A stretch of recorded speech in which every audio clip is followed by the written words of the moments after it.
Есүс үйлчлэлээ хийхээс өмнөх нэг дуудлагыг хэлдэг. Гимшигтэн Бурхны хаанчлал ойрхон байна гэж хэлсэн байдаг. Гимшигтэн гэж. Есүс юу гэж хэлсэн бэ?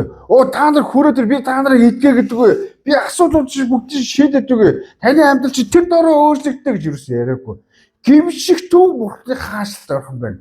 Эсвэл гимшигтэн гэж үг байхгүй. Зүгээр л юу вэ?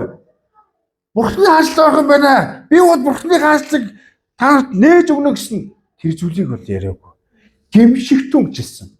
Энэ гимшигтэн гэдэг нь метаноя гэсэн грек үг байгаа тийм үү? Өөрөөр хэлбэл чиглэлээ өөрчлөх, байга онох, байруугаа чиглэх гэсэн утгыг илэрхийлж байгаа. Практик тайлбар болохоор бодлоо өөрчлөх.